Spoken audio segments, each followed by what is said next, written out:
Well, thanks for doing this. It's been a long time since I've been on a Big East Media Day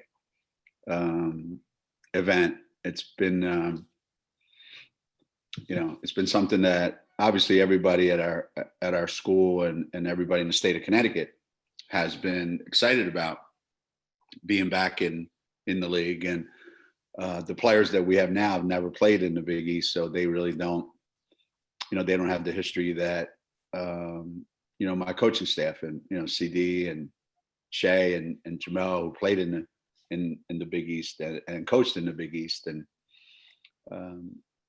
so I it's ironic that this particular team this year, we don't have any seniors. So the team that you see us opening the season with is one of the youngest teams we've ever had here. The last time we had 7 new players, 7 players that had not suited up ever for Connecticut. The last time that happened was in 1988. And that's a long time ago. But we had a great year that year. We actually won the Big East championship for the very first time with those seven new players. This obviously is a different Big East, and we've got a couple returning players, and Kristen, who you see, and Olivia. They're in their 3rd year playing for us, and they have the experience of playing in a lot of big games and winning a lot of big games and playing in the Final Four. And, so we're really going to rely on them heavily for a lot of things, on and off the court.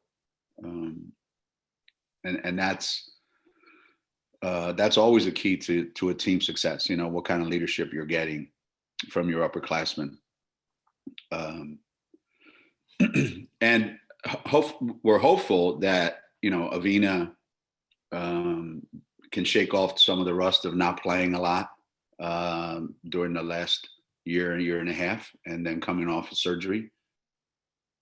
So those 3, I think, are going to be a big focal point for our team, and how well they play this season is really going to will determine what kind of season we have, to be honest with you. And our 2 sophomores, with Aubrey and Anna,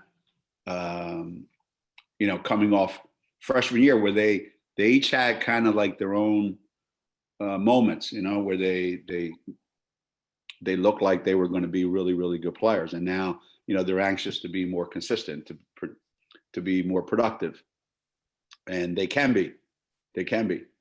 And they've both improved from last season. And our young players, they've never played a college game.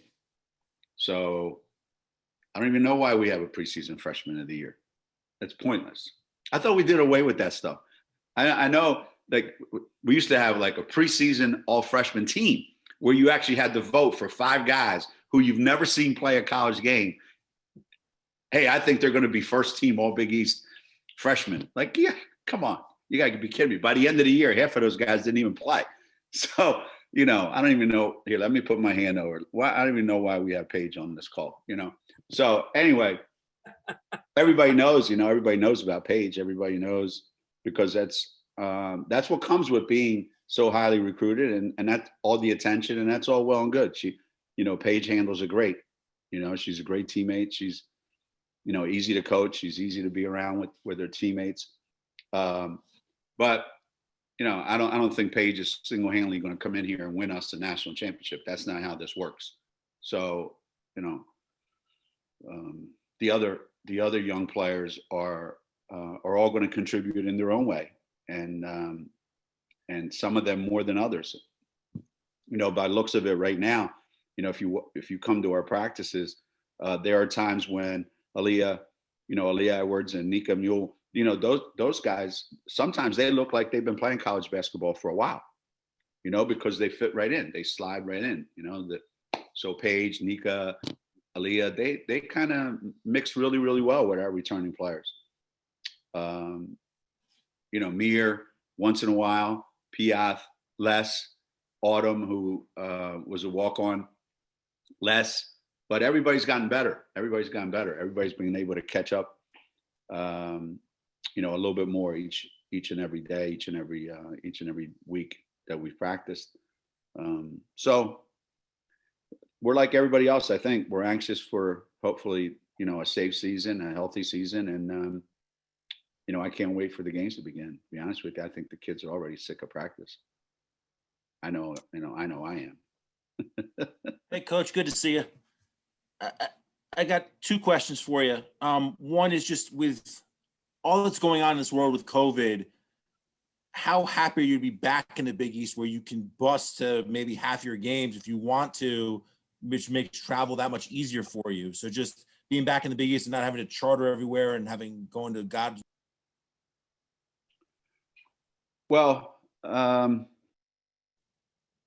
yeah, we haven't had many close games as far as distance is concerned in the last 7 years.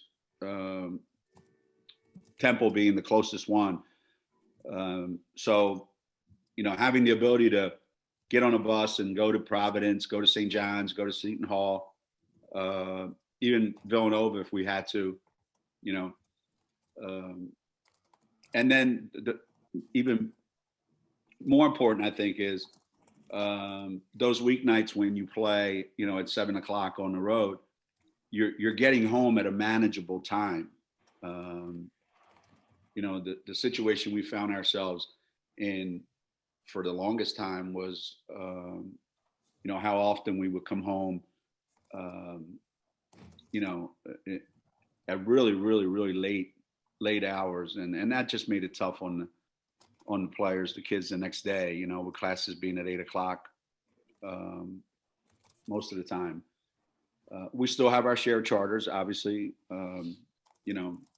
because there's still 5 schools out in the Midwest that you have to play, and some of them are in a different time zone. So that we may have a similar issue that we had last year. Although the only trip that's really similar to some of the trips that we took last year is probably the Creighton game when we have to go to Omaha, Nebraska. But I think the wear and tear on our players is going to be much more manageable, so much more bearable. And then finally, an awful lot of games for our fans to get to, when that time comes, that fans can travel again.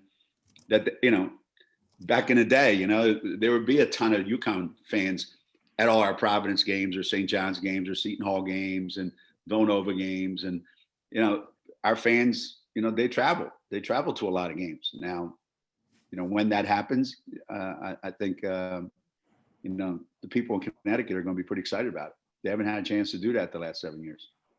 And the other question, just big picture, obviously there's so much unknown with the virus. Who knows what's going to happen next couple of months?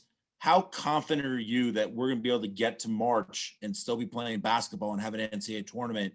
And if you are confident, I'm guessing you are, what's it going to take for women's basketball to reach that point? Well, I was interested to read, some of Jay Wright's comments from yesterday's men's media day when he talked about in a perfect world, the only way to do this and guarantee that every team gets to play 20 games plus the tournament and all that would be to be in a bubble. The NBA, WNBA model of bubble, NHL model of bubble. But I don't know that that's realistic for an entire season for college kids. I don't know. I would suspect that it's probably not. So given that, there may be shorter versions of bubbles, for a few games here, a few games there. All these are still being worked out from what I understand. Right now, the plan is regular travel, home and away, all the protocols in place, all the precautions taken. everything that, the medical community has recommended. What are the chances that every school goes through an entire 20-game season unscathed? Judging by what's going on out in the world, you would probably say we would not be surprised if we had some instances where some adjustments had to be made. I would say let's plan for it and be prepared for it and keep our fingers crossed that it doesn't happen. Let's go to Mike Anthony. Hi, Mike Anthony from the Hartford Current. Hey, Geno. Hey. Another thing Jay mentioned yesterday was finding like the little joys he's getting out of just getting the team together, having a practice, seeing a schedule come out. Examples of what he says his wife calls COVID blessings. Some little things you might appreciate or pay closer attention to amid all the uncertainty and disruption going on right now. Are there some things related to your job in recent months that you've really come to appreciate more, things that maybe you might have overlooked or not assigned as much value to in years past? Maybe this time around feel like, some pretty cool victories? Yeah, I would venture to say that Patty, Jay's wife, probably has a lot of blessings now that he's back at practice every day and not bugging her every day at home. So she's probably the happiest person in the world. The only person that could be happier is my wife. I think what we realized was, one, it's hard being home. It's hard trying to figure out how you can have an impact. We're people of impact. We pride ourselves in the impact that we have in at our university, with our team. How do we impact these kids? They came here for a reason. They came here because they want to be part of something, and we weren't able to provide that for them. But the time for me went by really, really fast. I don't know why. It just seemed like it went like that. I swear, I'm sitting here at my desk right now. This feels like 3 days after our conference tournament last year, where we're getting the word that the NCAA tournament is canceled. It feels like that just happened yesterday. But yet, when you look at it, big picture, you did get a chance to, you realize a lot of things that maybe you don't want to say out loud. Like sports ain't that important in the world anymore. I don't care what anybody says. They're important to our players. They're important to the people who play them. But there's a huge segment of the population that discovered, you know what, I can live without them. So now one of the things we have to do is bring those people back somehow. Number two, a simple thing like, hey, let's go out to dinner has become a real treat. What used to be commonplace, now it's become a real treat.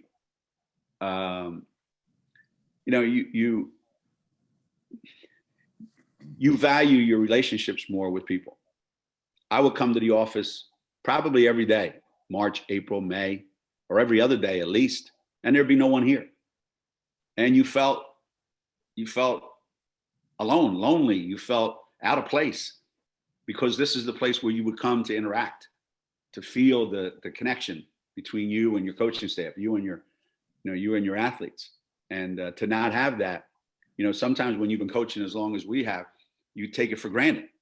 And then all of a sudden, you're here and you're looking at this big building and you're all alone. And it's a scary place to be. And it made me think about how many people in the world are alone. And not just alone, but lonely. I think this brought out all those things. So now that we get a chance to interact, I think we understand how fortunate we are to be able to have this lifestyle that allows us this kind of connection with other people. That for me, you know, and I put a real dent in my wine cellar. I got to tell you, I'm really proud of myself. Congratulations. Thank you. Let's go to Mechelle Voepel. Yeah, Mechelle Voepel from ESPN.com. It's good to talk to you, Coach. Hey, Michelle. There is nothing in women's basketball like being the next big thing at UConn. And we've had several decades now of that. I wondered if you could sort of talk about, other than their sheer talent, what helps a player, like what Paige is going to face, what so many before her have.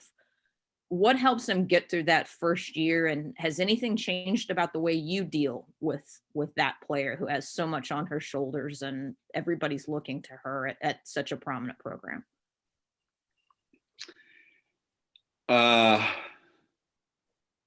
Yeah, the world has changed so much, Michelle. Our first celebrity that we got to come to Connecticut was back in 1991, Rebecca Lobo, and to be quite honest, there wasn't a lot of hoopla, relatively speaking. And then, you know, right after that, it was Nikisha Sales, and there wasn't, you know, locally there maybe was, you know, and you keep naming these people: Shea Ralph, Sue Bird, and then Swing Cash, and Diana Taurasi, and, you know, Maya Moore, and you go on and on and on. And when you look back, none of them have ever faced the kind of glare that exists in the world of social media in this day and age. Even when Stewie came out, you know, a few years ago, it wasn't like it is today. There just seems to be so much. And the one thing they all had in common, all those kids, is one, you hit it on the head. They're unbelievably talented, supremely talented, and confident, like really confident. But like, you know, like in Tom Petty's song, Amazing Grace, you know, they're confident, but they're not really sure. They're confident, all right. But then when things start to happen, they get a little bit like, oh boy, I hope I'm good enough to handle all this. I thought I was, I think I am, but I hope I'm good enough to handle all this. So my approach has always been to just kind of let it ride itself out. Let it go. You know, don't bring it up, don't mention it, other than to make light of it. So I think the more I can make fun of it, the more I can make light of it, the less I can make it serious. You know, like, hey, you know, you got a lot of people counting on you. Hey, you know, you got a lot of eyes on you. Hey, you know, you have a lot of followers. They're all going to be commenting. I don't talk about any of that nonsense. I try to make light of it. I try to make it that, you know, hey, I don't know what the big fuss is all about. I made a comment the other day in front of Paige, so I made sure she heard me. I said it to Kristen Williams, actually. I said, Kristen, does she think she's the first good player ever to come to Connecticut? I don't know what the big deal is. You know, so for me, it's just a way to have fun with the kids and let them realize that, hey, it's really not that important. It may be to all those people, but it's not that important. And I also know that what's coming next is that they're going to really, really, really struggle at some point during their freshman year. And they're going to really, really need our help. Because if you struggle in today's world, you're a failure. There's no like, hey, I'm struggling, I'm mediocre. No, you're either great or you're a failure. That's the screwed up world that a lot of these kids are growing up in. It's not their fault. But the way the media, the way the social media, not the people that I'm talking to now, but the way they've created, you know, an environment of, you're fantastic, you're the best ever. After 2 bad games, you know what? You're lousy. And neither of those things are true. So my job is, I know it's coming, and it's just to help them stay level when it does happen.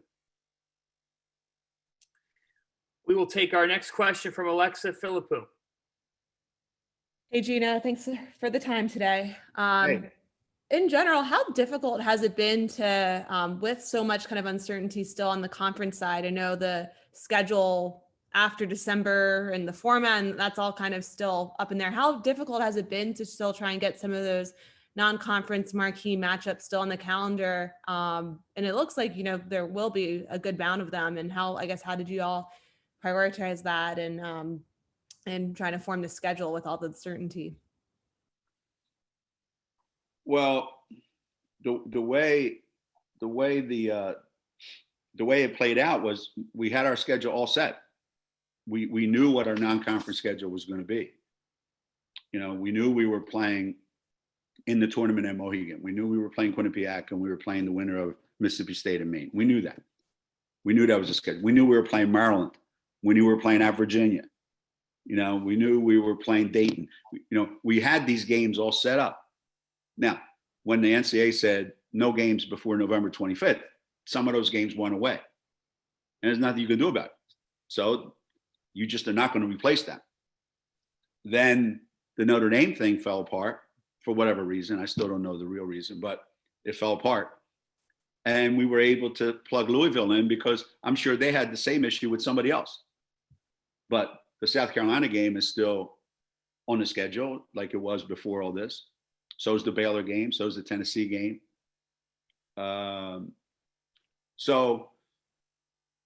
We've managed to hold on to all the games that we could hold on to. We're playing 26 games, I believe, which is really good considering what we've been through. And we probably could add another one, but I don't know that there's anybody out there right now that we would add. Somebody out there wants to call me and wants to play, preferably at our place on the day that I say. And if you're willing to have us make the score what I need to make it, because I need my young guys to play a lot of minutes. So like I said, I don't think there's anybody out there we're going to be able to add. Alexa, thank you. We'll take our next question from Howard Megdal. Howard Megdal at the Next. It's good to chat with you as always. Yeah.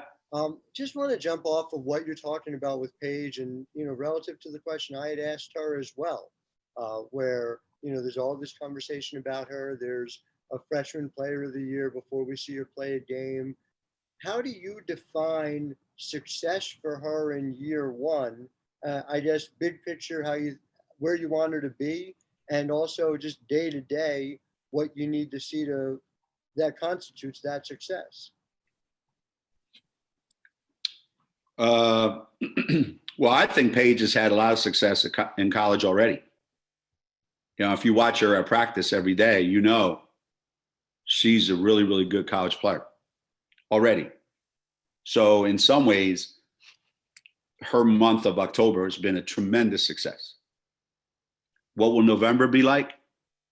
Well, I think she hit it on the head. If we win all of our games in November, then she will have had a great November, regardless of how she does personally. She's concerned about winning, about us winning. So at the end of the season, how much we win and do we win to the level that she's expecting us to win, that's going to constitute her biggest successes. If you remember back when Stewie was a freshman, she had a November unlike any other November in the history of Connecticut basketball, by anybody, by any freshman. And everybody thought that, this is it. The sky's the limit. And then December, January, and February, she was god awful. And then in March, she was the best player in the country. So how was freshman year for Stewie? Amazing success. When? November and March. Everything in between, not so good. So I think how the season turns out is going to be what the measure is for Paige. But based on October, she's had a great October. I mean, I'm probably not exaggerating when I say she's really, really good. Take our next question from Carl Adamec. Hey, Geno, Carl Adamec here. Hey. A lot of talk about how UConn is going to make the Big East better, but how much is on the other 10 programs to improve? Because I think the thing we've seen over the last 7 years, just having UConn doesn't mean you have a good league. How much is on those other 10 to improve and be better. And they're obviously in much better position than the other league was to be better. Yeah. Hey, listen, you were there all those years we were in the Big East previously. Okay. And there was a time when we won the Big East championship and we went to the NCAA tournament and they referred to us as coming from the Big Least. Because at the time, you know, if you weren't in the SEC, you weren't anything. If you weren't playing in the ACC, then you weren't playing real basketball, or the Big Ten, or the Pac-12. That was the prevailing thought. But little by little, see, because we were a basketball conference, all the other schools started getting better. And then, you know, we added a bunch of schools. And then next thing you know, we have the best conference that's ever existed in the history of basketball. When you add the women and the men combined, forget it. Forget it. So because this is a basketball league, unlike all the other leagues that are primarily college football leagues, let's not kid ourselves. They're college football leagues. And there's tremendous number of college basketball schools. This is a basketball league. So whatever success they've already had, which has been significant since we've gone, DePaul's been really good. St. John's has been an NCAA tournament team. So is Villanova. I mean, so is Seton Hall. So is Marquette. So is Creighton. Right? And Villanova's been always good. So, I mean, it's not like we're entering into a league that doesn't know anything about success. Now, obviously, we raised the profile of the Big East because of who we are. Whether we like it or not, whether they like it or not, the other schools, we raised the profile. And I'm sure they appreciate that. And just like it happened before, because we're a basketball-centric league, I think as the years go on, each school is going to say, hey, why can't we do that? Maybe not the way Connecticut does it, but why can't we be like DePaul? When they see all the attention that's going to come, why can't we be like DePaul? Why can't we be like Marquette? Why can't we have the consistency that St. John's has had all these years? Why can't we do that? So I think you're going to see it start happening because why? Because at a lot of other places, don't get me wrong, they just don't care about women's basketball. I don't care what the ADs say. I don't care what the presidents say. I've seen it firsthand. They just don't care. And I truly believe in my heart, in this conference, basketball is a passion of the ADs, of the presidents. It's the DNA of the schools in this league. That's why it's so great to be in this league. Let's go to Charlotte Carroll.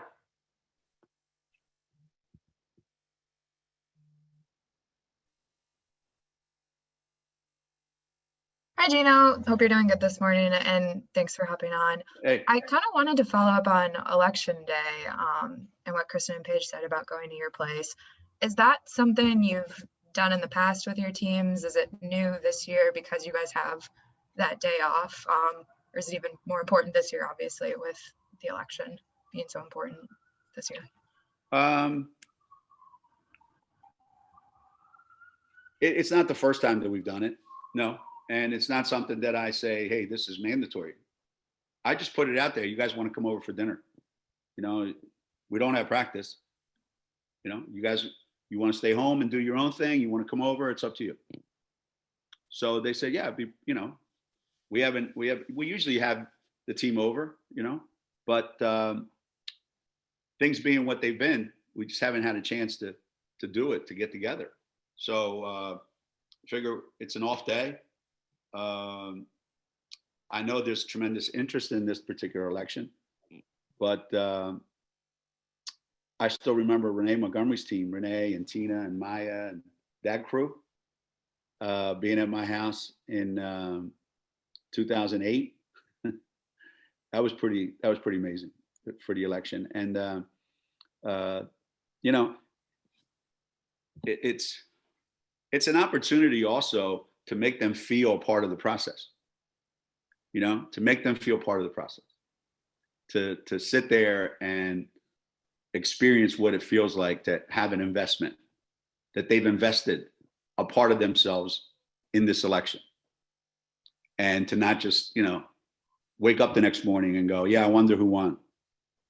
I think being connected in some way to what's going on. And for a lot of people this year, this one is more emotional. This one is fraught with a tremendous amount of intensity, anxiety. There's a lot of anger on both sides. There's a lot of mistrust. There's a lot of, there's a lot out there that generally isn't attached to elections, but this one has them all, and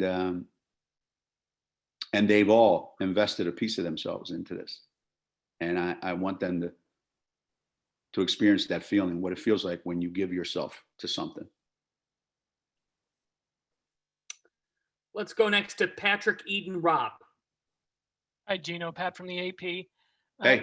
Just want to talk to you a little bit about this pandemic and how it has affected the chemistry and maybe leadership on your team. With such a young team, unlike previous years, they've had each other, and basically that's it for the last few months. So how has that affected the chemistry of this team and the bonding of a young team, and how have they emerged? How have the leaders emerged on this team?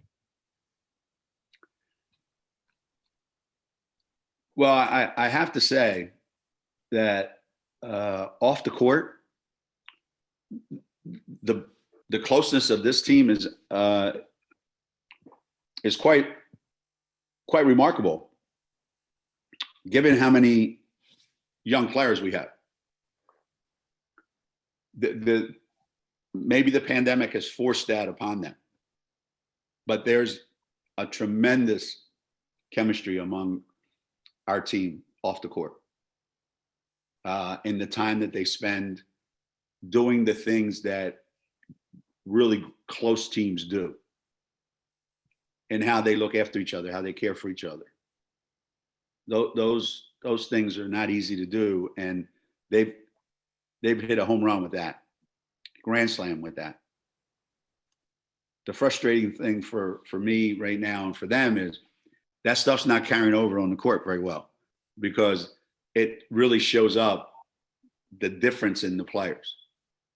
When you've got that many new bodies and you're trying to throw them out there with, a couple returning starters and trying to mix and match how that all works. That hasn't happened yet. So the chemistry off the court is phenomenal. The chemistry on the court, not so much right now. It's really a peaks and valleys thing. When we've got it going in practice, we look really, really good. Like we could really do some great things this year. When it goes the other way, we look god awful. So we're trying to find that middle ground, where when we're good, we're great. And when we're not so good, we're still pretty good. That's the goal, but we're not there yet. That chemistry is not there yet. A couple kids have chemistry among themselves when they play, but as a team, we're not there yet. Let's go next to Jeff Jacobs. Hey, Geno. You answered Charlotte's question there and the girls talk, but I just wanted to ask you, as far as the voting is concerned, what does the vote, as being a immigrant, what does the vote mean to you in this time of turbulence? I know you answer what you hope it means to your players. What does it mean to you?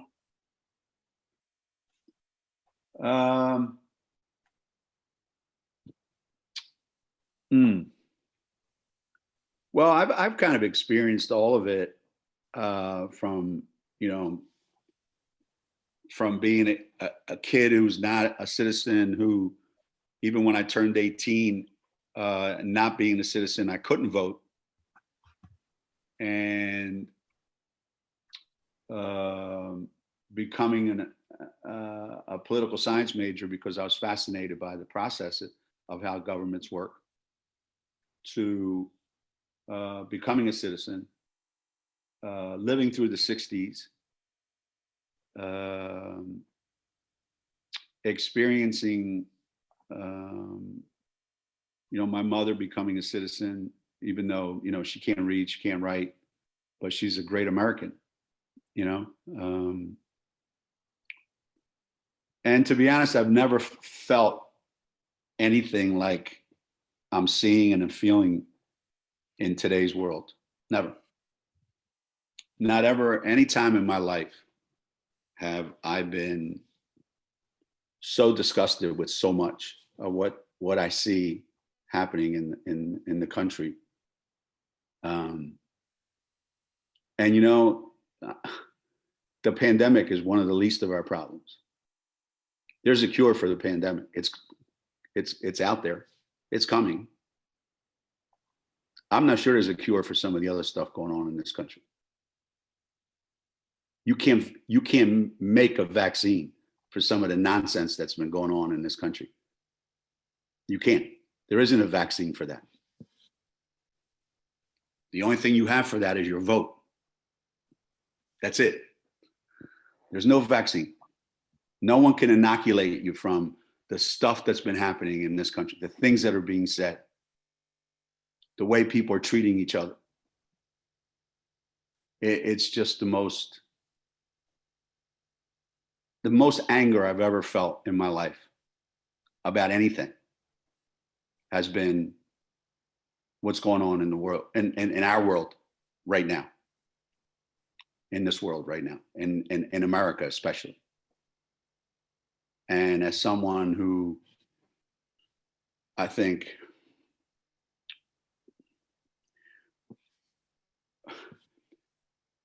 we as coaches or teachers or whatever, we're always trying to tell people, hey, listen, try to do the right thing. Try to do the right thing. We don't always do. I mean, trust me, I'm as guilty of anybody. But, I believe it was when we went to West Point, when we took the team to West Point. And a lot of the times they talked about doing the hard right and not the easy wrong. And I just think that right now there's just a lot of easy wrong being done. Why? It's just so easy to be angry, to be just anti-humanity. It's just so easy for people.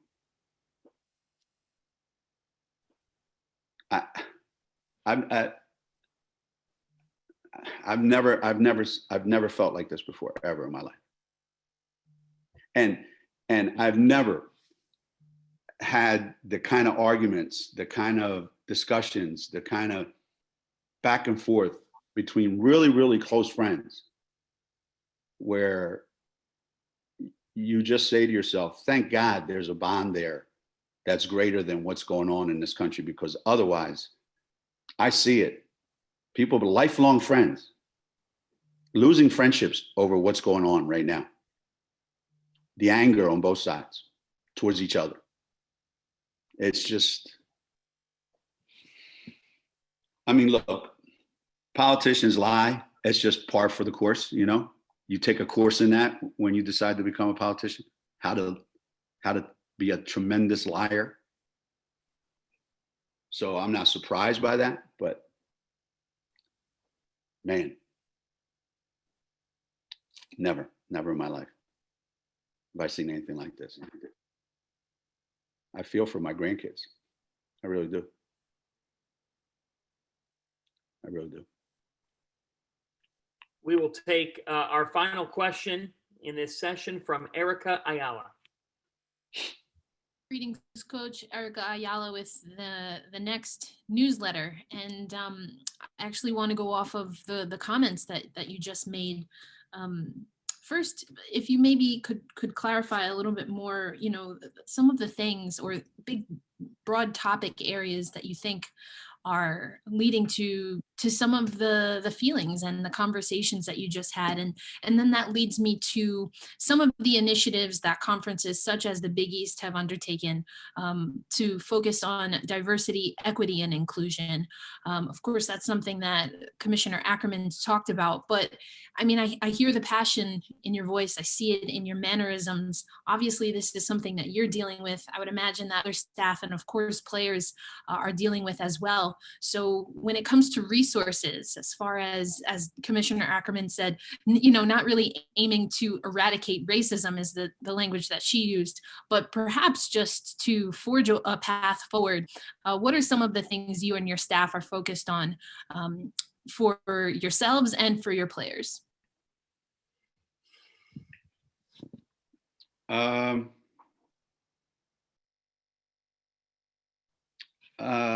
old enough, I think. Now, I didn't quite vote in the 1916 election, as our esteemed columnist Jeff Jacobs pointed out. I'm not that old, but I'm sure he wrote a column in 1917 about who won the 1916 election. I'm pretty sure of that. Look, the easiest thing that people do when there's a crisis of conscience is they come up with slogans, they come up with catchy sayings, they come up with logos, they come up with t-shirts. It seems like one giant Forrest Gump movie, where, hey, let's come up with an iconic saying, whatever it is. Okay, I did my part. Let me put a sign up on my lawn. I did my part.